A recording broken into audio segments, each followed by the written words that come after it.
अभी तो ये लड़ाई है, आगे और लड़ाई है। आप सबको धन्यवाद।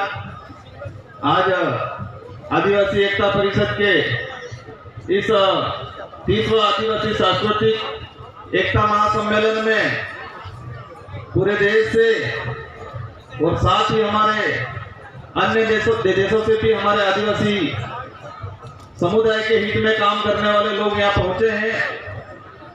कई जनप्रतिनिधि भी आए हैं और इस कार्यक्रम को हम सबने मिलके सफल बनाया है।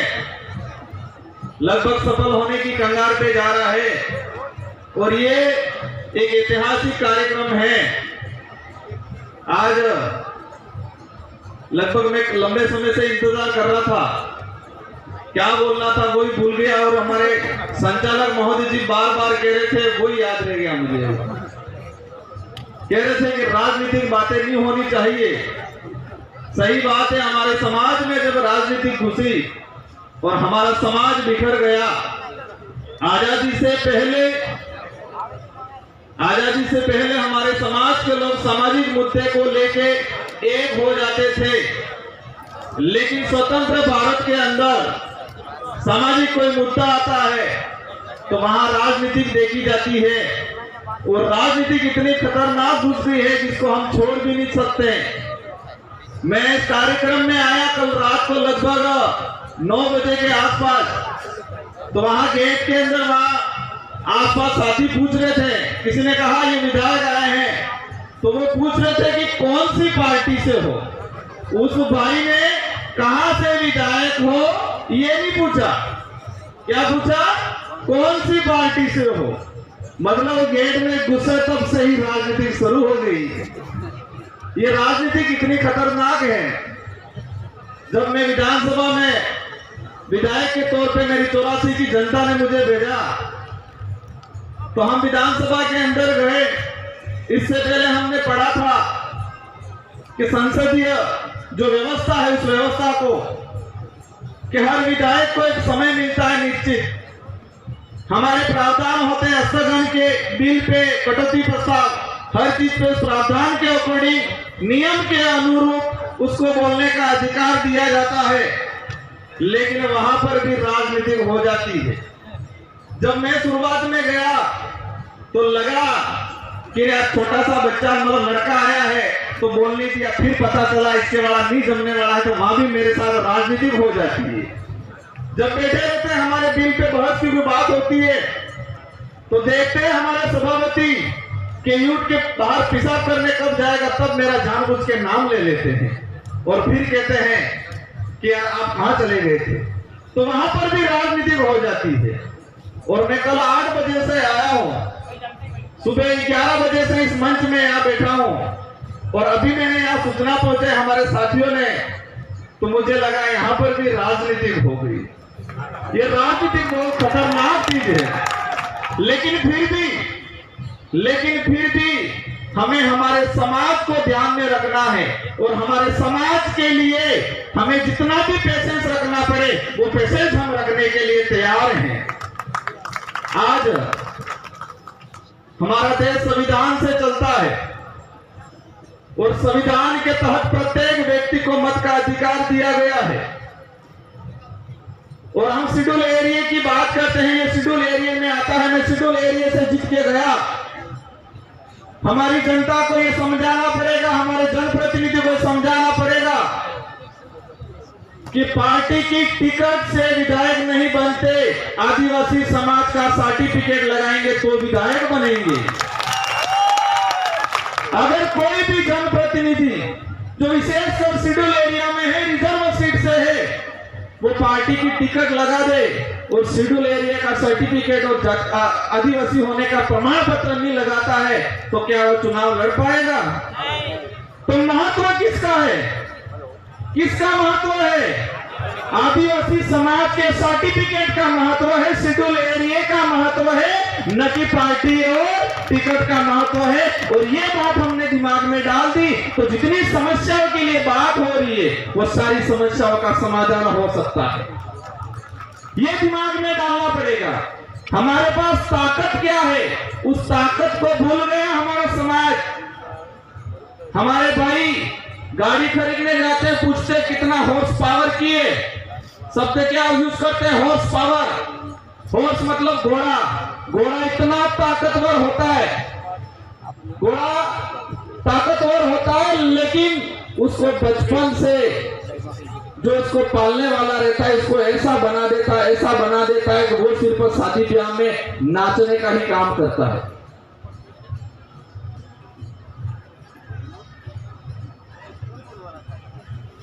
तुम्हें जो बता रहा था कि घोड़ा बहुत ताकतवर होता है, लेकिन उसका जो हमारे वहां डोली बोलते हैं वो इसको इतना कमजोर बना देता है कि वो सिर्फ शादी ब्याह में दूल्हा दुल्हन को बिठा के नचाने का इतना ही काम करता है, वो इसकी ताकत को भूल जाता है।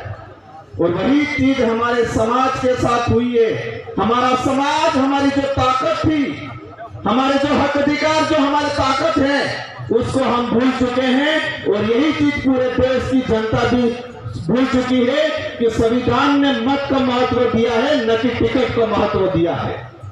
ये समझने की जरूरत है।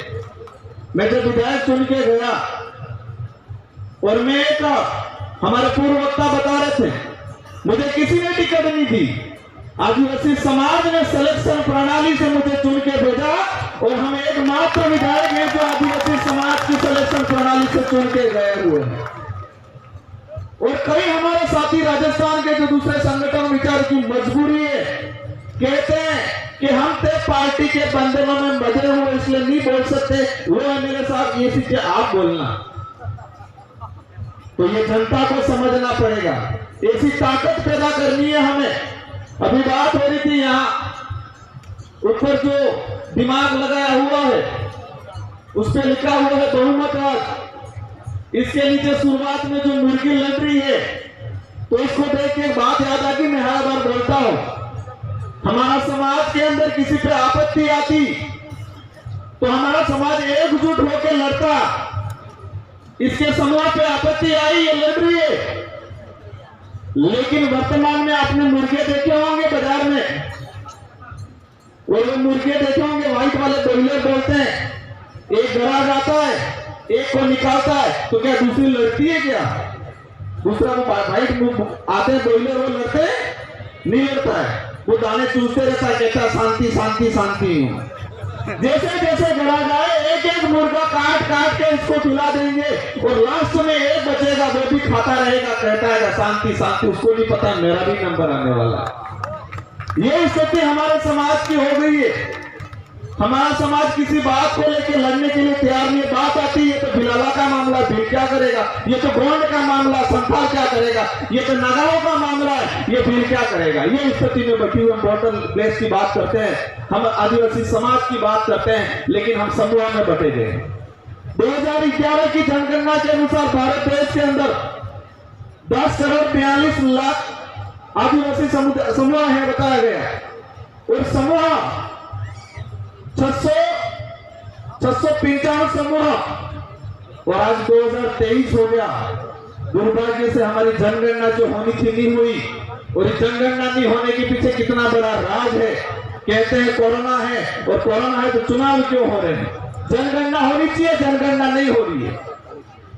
आज उस समय अभी आंकड़ा बढ़ गया है समूह का, 705 समूह आदिवासी बन गए, और आदिवासियों की संख्या कम होती जा रही है और समूह आगे बढ़ते जा रहे हैं। इस पे भी हमें सोचने का। आज हमारे आदिवासी समाज के अंदर अभी बात हो रही थी नागा, 2 देशों के अंदर बांट दिया, 4 राज्यों में बांट दिया। हम सब आए, हम सब ने बोला, लेकिन किसी ने एक चीज नोटिस नहीं की कि ये भी हमारा बिल राज जो था, बिल प्रदेश की जो मांग था, वही हिस्सा है। आज हम सब वक्ता बोल रहे हैं, आप सब बाहर जाके देखना, जो गाड़ियां खड़ी है, जो लोग आए, इसमें से 80% गाड़ियों पे बिल प्रदेश का झंडा लगा हुआ है, लेकिन हम बिल प्रदेश की बात करने में शर्माते हैं। जो लोग आए, इन सारी गाड़ियों पे 80% गाड़ियों पे मध्य प्रदेश का इलाका से, गुजरात के जिला संतरामपुर से, हमारे जो डूंगरपुर बांसवाड़ा से जो गाड़ियां आई, बाहर जो गाड़ियां हैं, 80% गाड़ियों पे बिल प्रदेश का झंडा लगा हुआ है। लेकिन हम बिल प्रदेश की बात नहीं करना चाहते हैं। गोविंद गुरु ने 1915 के अंदर तो आंदोलन जो किया था, तो ये भक्ति आंदोलन की बात करते हैं, लेकिन उस समय बिलराज स्थापित करने का भी बात था और हम इस चीज को भूल गए हैं। मेरे इस मंच के, इस पंडाल के अंदर जो लोग हैं उनसे निवेदन है कि हम नया, हमारी पीढ़ी को कुछ नहीं दे सकते, लेकिन हमारे पूर्वजों ने हमको जो विरासत में दिया है, हमारे पूर्वजों ने हमको विरासत में जो रिजर्वेशन दिया है, विरासत में जो संस्कृति दी है, विरासत के अंदर जो इतिहास दिया है, विरासत के अंदर जो जल जंगल जमीन दिया है, उसी को बचाने का काम कर लो, वही आने वाली पीढ़ी के लिए बहुत हो जाएगा। आज के समय में हम नया कुछ नहीं दे सकते, लेकिन हमारे पूर्वज जो हमको विरासत के अंदर दे गए हैं, उसी की आप रक्षा कर लो, और यही रक्षा कर लिया तो बहुत हो जाएगा। आने वाली पीढ़ी आपको याद करेगी। बाकी आने वाली पीढ़ी अगरबत्ती दिया नहीं करने वाली है हमारा। आज हमारे आदिवासी समाज के, हमारा पूरे देश के अंदर स्थिति बनी हुई बहुत खतरनाक, कोई बोलने के लिए तैयार नहीं है। इस मंच के माध्यम से मैं कहना चाहूंगा कि राजस्थान, इस राज्य की सरकार हो, दूसरे राज्य की सरकार हो, भारत देश की सरकार हो, उस सरकार को मैसेज ये नहीं जाना चाहिए कि आदिवासी इकट्ठे हुए थे, नाच गाना किया और बिखर गए, ये मैसेज नहीं जाना चाहिए। उनको ये मैसेज जाना चाहिए कि आदिवासी समाज अब एकजुट हो रहा है अपने हक अधिकारों के लिए। आदिवासी समाज पे जो अत्याचार हो रहा है वो ये समाज अब नहीं सहेगा, ये मैसेज जाना चाहिए उन सरकारों तक। उन सरकारों तक ये मैसेज जाना चाहिए कि आदिवासी समाज के जल जंगल जमीन के अगर हमने छेड़ा तो आदिवासी समाज अब चुप नहीं बैठेगा, ये मैसेज जाना चाहिए। आज हमारे अभी बात हो रही थी थोड़ी देर पहले धर्म की। हम कहते हैं 10 करोड़ आदिवासी है, लेकिन मुझे नहीं लगता है वास्तविक आदिवासी तो 10 करोड़ में से 10% भी नहीं रहे होंगे। आधे तो ईसाई बन गए, आधे बौद्ध बन गए, यहाँ पर जैन बन गए, मणिपुर के अंदर मुसलमान बन गए। तो काहे के आदिवासी रहे हम 10 करोड़? धर्म में बढ़ गए हम, पार्टियों में बढ़ गए हम। ये बातें हो सकता कड़वी लगे, लेकिन ये नहीं होता आने वाले भविष्य के अंदर।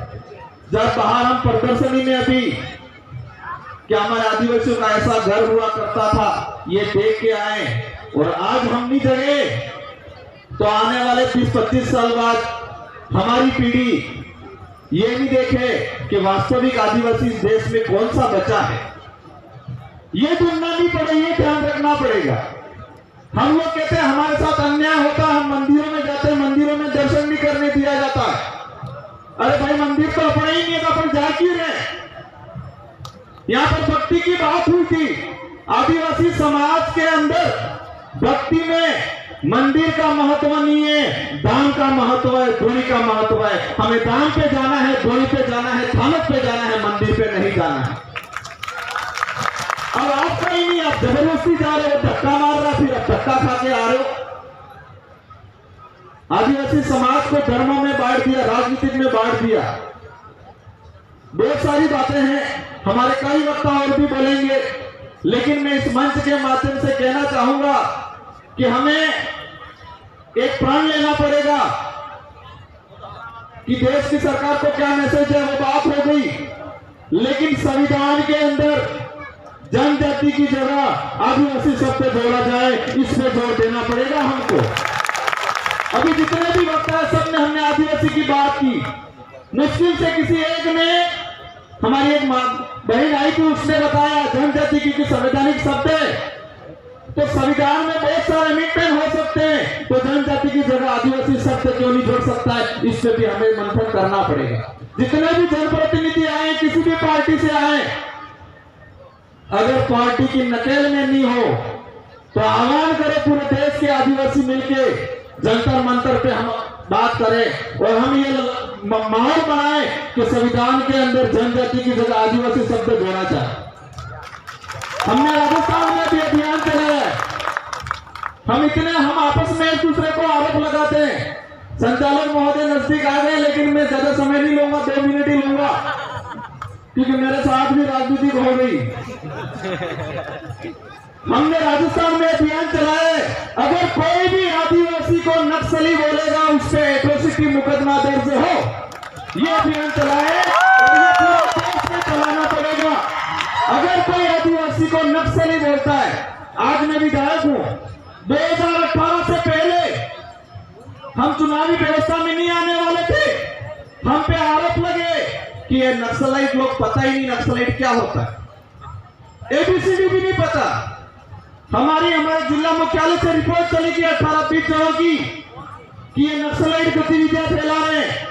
मजबूरन होकर राजनीति में आना पड़ा और समाज ने सिलेक्शन प्रणाली से मुझे चुन के, हमारे एक साथी को चुन के विधानसभा में भेजा, तो चुप हुए। एक पत्रकार ने भी बीच में गलती से लिख दिया था कि इस इलाके में नक्सलाइट गतिविधियां, लगभग 4 जिलों के अंदर 30 से 40 थानों के अंदर उसके खिलाफ परिवार दर्ज करवाया, हमने दिया, माफी मांगने लग गया। आज छत्तीसगढ़ के अंदर में बीच में जाके आया, हमारे दादा बता रहे थे 22 साल की बच्ची हथियार उठा रही है, क्यों उठा रही हो? हम उनको कह रहे थे ये तो नक्सलाइट लोग हैं, झारखंड वालों को बोल रहे थे नक्सलाइट लोग हैं। गुजरात में कुछ होता है, यहाँ पर हुआ ये मामला, हरण्य गर्देवाड़ा अभ्यारण्य वाला हुआ। देश के अंदर कहीं पर भी आदिवासी समाज के साथ अन्याय होता है, हमें एकजुट होकर आना पड़ेगा। और हमें एकजुट होकर नहीं आए तो मन से हम बोल देंगे, हम आप तालियां बजा दोगे, मामला खत्म हो जाएगा। आदिवासी समाज आने वाले समय में गर्त में चले जाएगा और आदिवासी समाज की आने वाली पीढ़ी हमको माफ नहीं करेगी। इसलिए आदिवासी को जगाना है, राजनीतिक पार्टियों से दूर रहना है, अपने खुद की सिलेक्शन प्रणाली तैयार करनी है। आने वाली पार्टी आपको आके पूछे किसको टिकट दे, ये पूछनी चाहिए। और मैं तो कहता हूं ये टिकट वाली बीमारी बाहर निकाल दो, जनता चयन करके भेज देगी।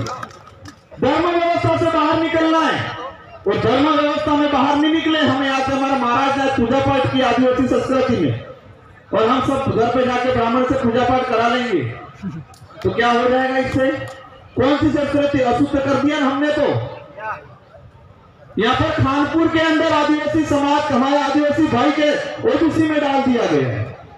वो आप दर दर भटक रहा है कि हमें एसटी में शामिल किया जाए, लेकिन उस भाई के बाप दादा ने उसकी संस्कृति भुला दी, उसका कल्चर भुला दिया, उसकी बोली भुला दी, और हमने कहने लग गए पता ही नहीं। और हमारा पढ़ा लिखा समाज, मैं लास्ट से बात कह के कि ये जो दिमाग बनाया हुआ है, हमारा समाज के दिमाग के ऊपर ऐसा दूसरे लोगों ने रिसर्च किया है और हमारा मजूरी चीन की तरह कि आदिवासी समाज के अंदर कौन सा अच्छा लीडर है, कौन सा अच्छा आदमी है, उसको पकड़ते हैं। पकड़ने के बाद उस व्यक्ति को सुबह शाम मानसिक गुलाम होने का डोज दिया जाता है। और वो डोज कैसे देते हैं आपको बता देता हूं। वो डोज होने के बाद हमारे जो पढ़े लिखे कर्मचारी कैसे बन जाते हैं वो बता देता हूं। मानसिक गुलामी का डोज दिया जाता है सुबह शाम, और वो इतना हो जाता है कि हमारा पढ़ा लिखा कर्मचारी सुबह कपड़े पहन लिए और मैसेज आ गया कि आज तो मंगलवार है, हरा कलर ठीक नहीं है, पीला कलर ठीक रहेगा, तो कपड़े वापस निकाल लेता है। ऐसा मानसिक गुलाम बन गया है। हमारी मैडम ने सुबह उठ के कपड़े पहन लेती है स्कूल जाने के लिए, लेकिन ग्रुप में मैसेज आ गया कि आज मंगलवार है या बुधवार है, ये कलर ठीक नहीं है, ये दाल ठीक नहीं है, तो दाल बनी हुई को छोड़ देते हैं। ऐसे मानसिक गुलाम बन गए हम लोग। तो मानसिक गुलाम बनाने वाले यंत्रों से सावधान रहना है, ऐसे संगठनों से सावधान रहना है और आदिवासी को बचाना है। आप सबको अंत में खूब खूब जोहार। जय आदिवासी, जय भारत, जय भील प्रदेश।